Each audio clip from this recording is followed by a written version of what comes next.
Welcome to Wednesday night's Word for Thought. Today we're going to be talking about God still has a promise. It will be the lesson today. Though less than perfect families eventually reap the results of their flaws, God gives grace so that we may still be able to experience the full fulfillment of God's promises. Our scripture today is going to be Genesis 16, verses 1 through 5. Genesis 16, 1 through 5. It says, Now Sarai, Abraham's wife, bare him no children, and she had a handmaid, Egyptian, whose name was Hagar. And Sarah said unto Abraham, Behold now, the Lord has restrained me from bearing. I pray thee, go unto my maid, it may be that I may obtain children by her. And Abraham hearkened to the voice of Sarai. And Sarai, Abraham's wife, took Hagar, her maid the Egyptian, after Abram had dwelt 10 years in the land of Canaan, and gave her to her husband Abram to be his wife. And he went in unto Hagar, and she conceived. And when she saw that she had conceived, her mistress was despised in her eyes. And Sarai said unto Abraham, My wrong be unto thee. I have given my maid into thy bosom. And when she saw that she had conceived, I was despised in her eyes. The Lord judged between me and thee. It wasn't that he didn't believe. It wasn't that he refused to follow. Neither was it that he was an impatient person. Indeed, he displayed great faith. He aligned himself with the divine plan and waited. And yet he struggled. He struggled believing. He struggled with patience. He struggled staying true to the commitment that he had made. And in time, he failed.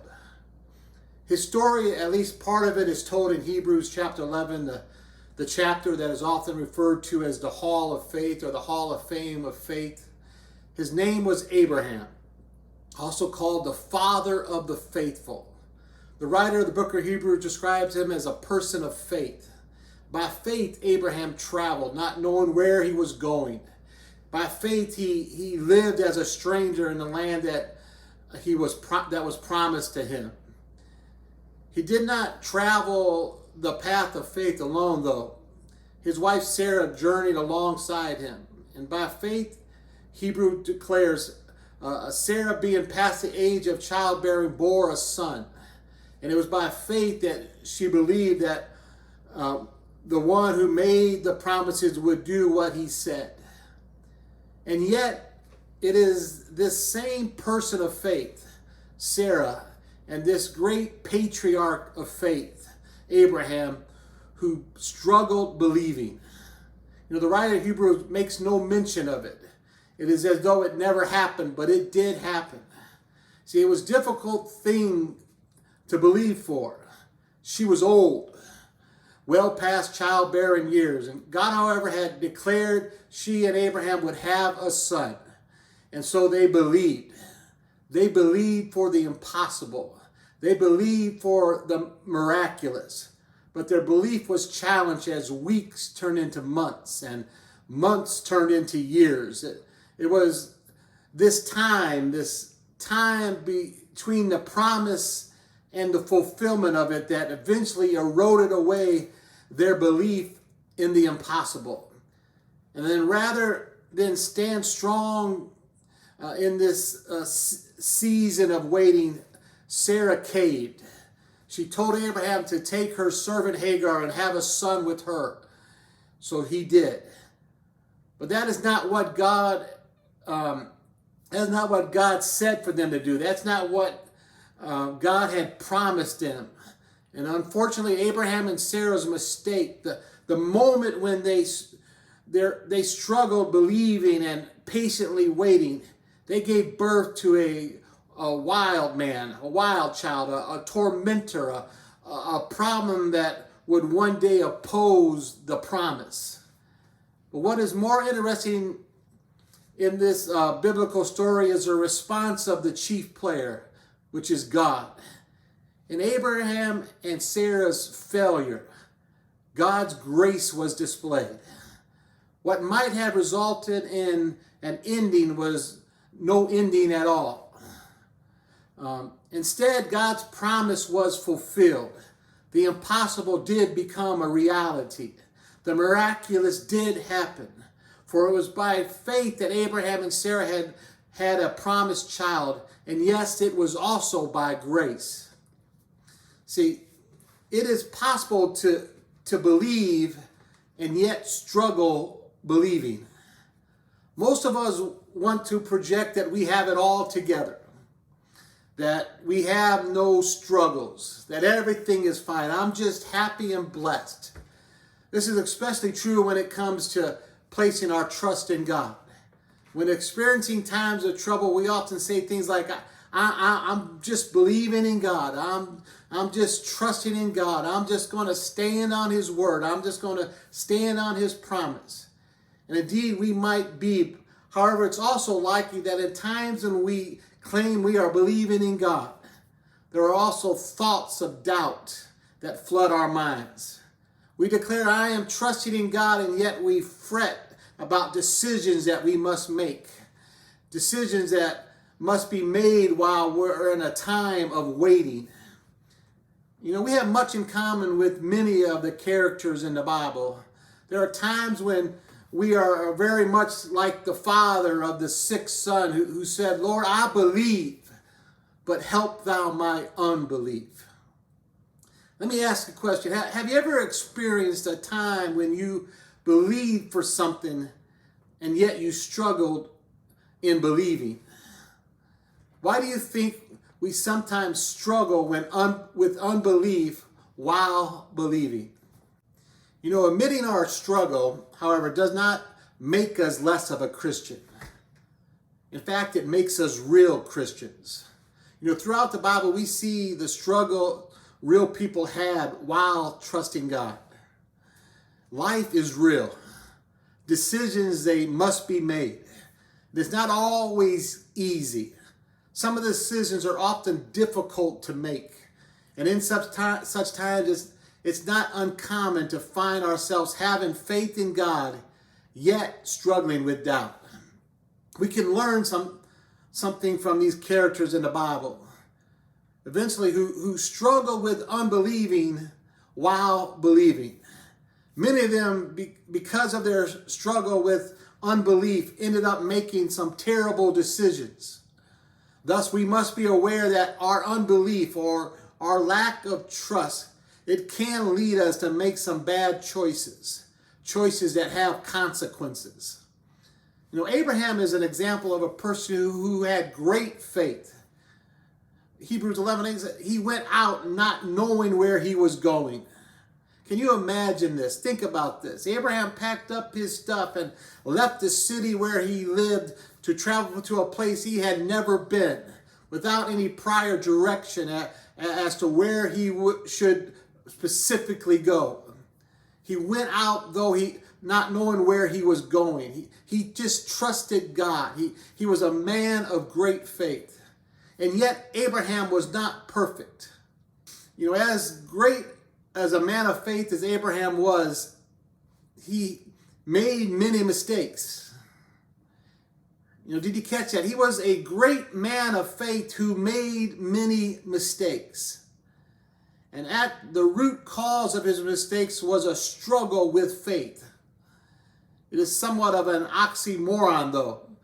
You know, however, the story of Abraham is not just about him. It's also about Sarah. Not only was Abraham a man of great faith who struggled with faith, Sarah was a woman of great faith who also struggled with believing. Together, Abraham and Sarah received a promise. The promise was that they were going to have a child. The promise came after Abraham and Sarah, were quite old. Sarah was past her childbearing age, but this couple was not just some ordinary couple. They were people of great faith. So they believed God for an extraordinary miracle.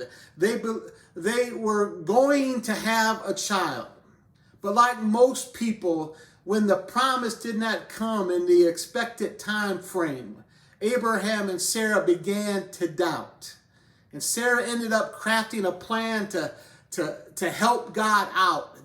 The plan was not born out of faith, though. It was a plan that was born out of doubt. And there was a time when Abraham and Sarah believed God for the miracle. There came a time, however, when they began to doubt.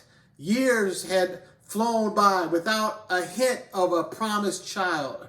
So Sarah said to Abraham in Genesis 16:2, "Please go into my maid. Perhaps shall obtain a child by her."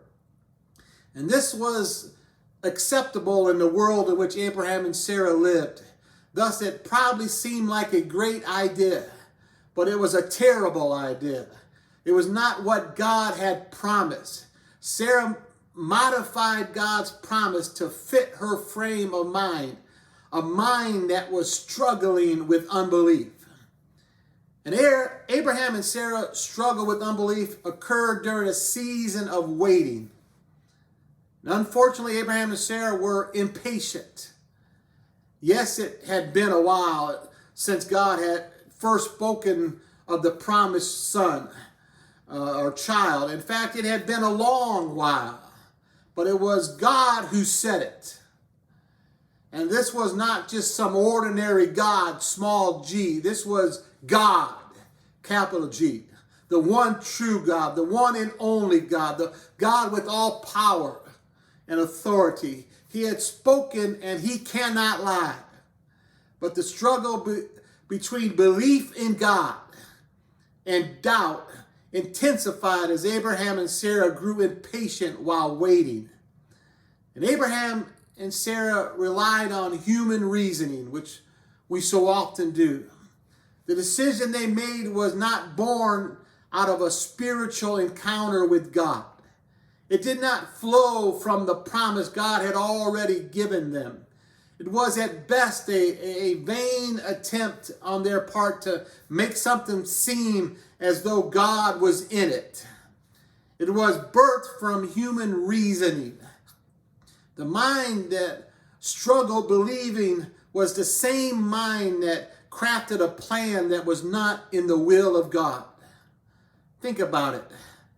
That should have been enough of a warning to not go through with it, to squelch such talk. But doubt that is not held in check will lead a person to make some very stupid decisions.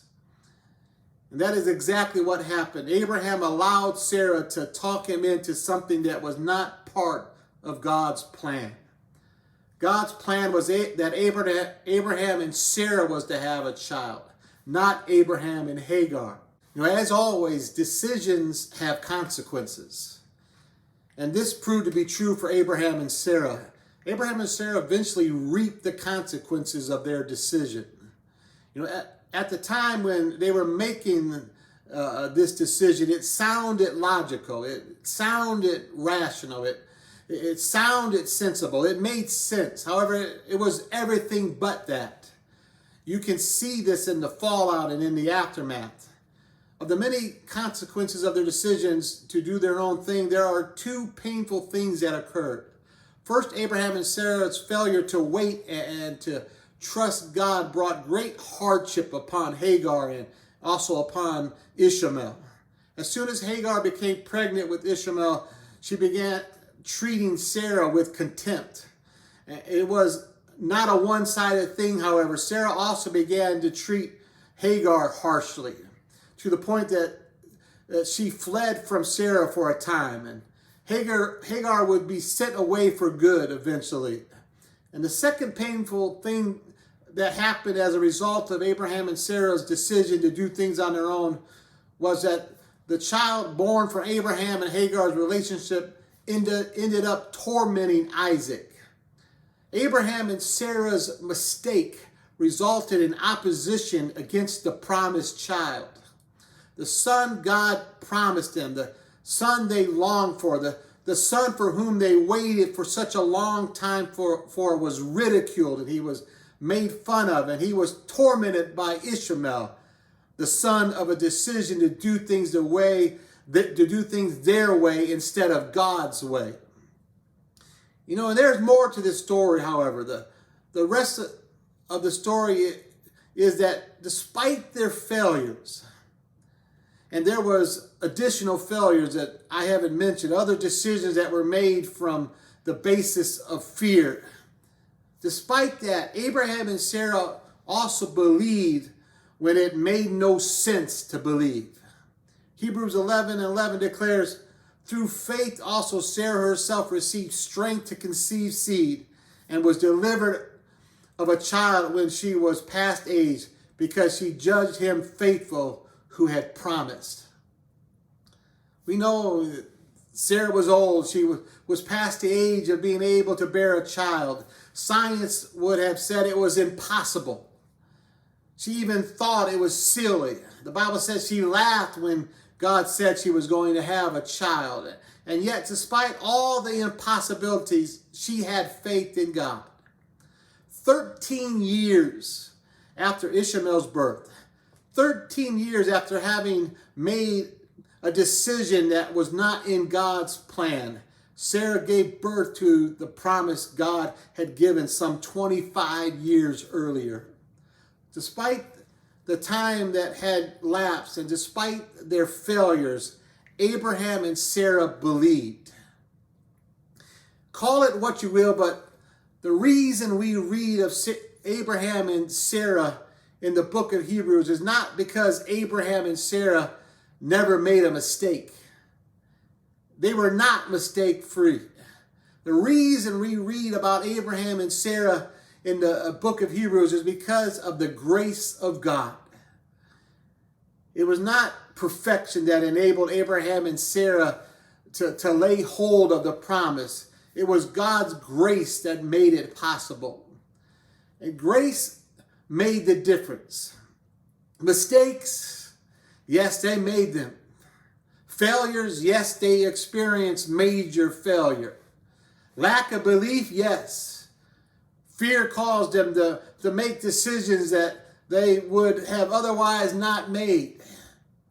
Getting ahead of God, most certainly they did that. And yet, despite the weight, despite the struggles, despite the shortcomings, Abraham and Sarah received grace. They certainly struggled with, Lord, I believe, but help thou my unbelief. But because of God's grace, they experienced the fulfillment of God's promise. And so it is with a multiple of stories throughout the Bible. This should be of great comfort to us because we're not perfect, church.